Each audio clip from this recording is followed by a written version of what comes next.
What's going on, guys? Zenix back here with another top 8 of that episode of The Flash. So starting off at number 8, Barry and Iris finally go on a real date, and it gets interrupted by a robber, and Iris really stresses that she wants Barry and her to really have a separate relationship from him and the Flash and her and the Flash. So they really make it their goal to just have some them time instead of flash time. And as the episode progresses, she realizes that maybe it's not bad to have some flash in there so that he can bring her to some pretty cool places and speed her across Central City or what have you, but she's okay with it now. And it's actually funny how at the end of their last date, Barry and her get interrupted again because Barry has to go to the crime lab to talk to Joe at CCPD. Number 7, Magenta gets visions from alchemy and then is summoned to his lair. And what she has is the ability to control metal objects. This is kind of like Magneto from X-Men, if anyone gets the reference. But she like collides a telephone pole into her adopted father's body and almost kills him. So she's kind of a psycho, and she has like a dual personality too, which is actually something that alchemy has from the comics.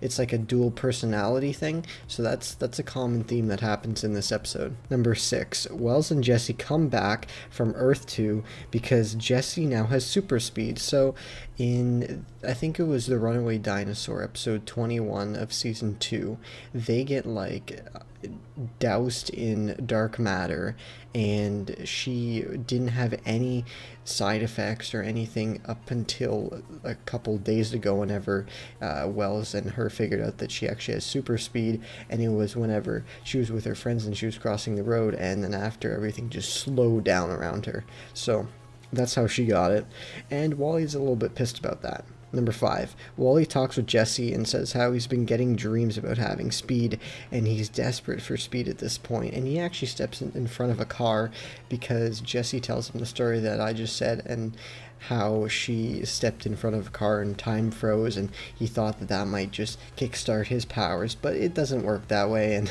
it's actually kind of funny how they did that.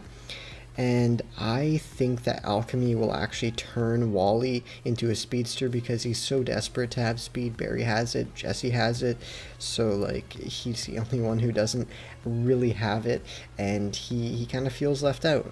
Number 4, Julian finds an element consistent with all the metas that have been given powers to by Dr. Alchemy via the Flash effect. The Flash effect is when Dr. Alchemy pretty much gives the metas of this timeline the powers that they had on the previous timeline.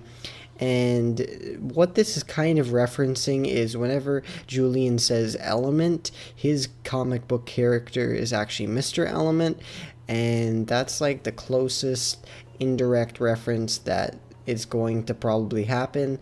And I'm not sure if he's actually going to become Mr. Element, but you know, there's always a chance in the Flashverse.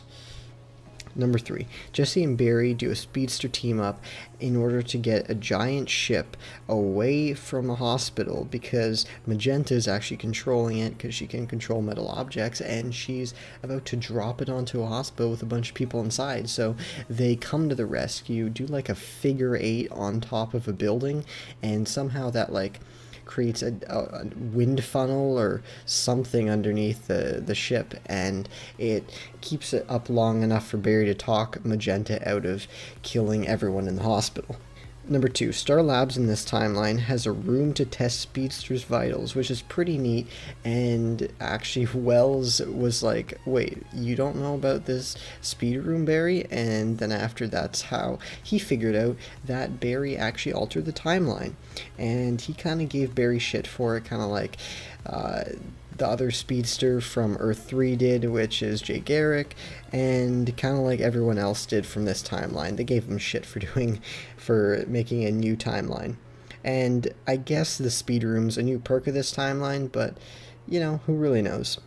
Number 1. When Joe shows Julian and Barry the footage of Clarice whenever he was killed in Iron Heights, it kind of looks like whatever killed him was either invisible or just way too fast for the camera to even recognize what it was. Like, maybe this is one of Savitar's powers, that he can go invisible, or maybe he's just so much faster than anything that you can barely see him.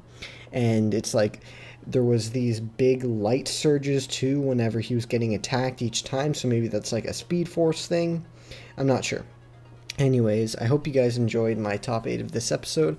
I'll see you guys next week. Peace.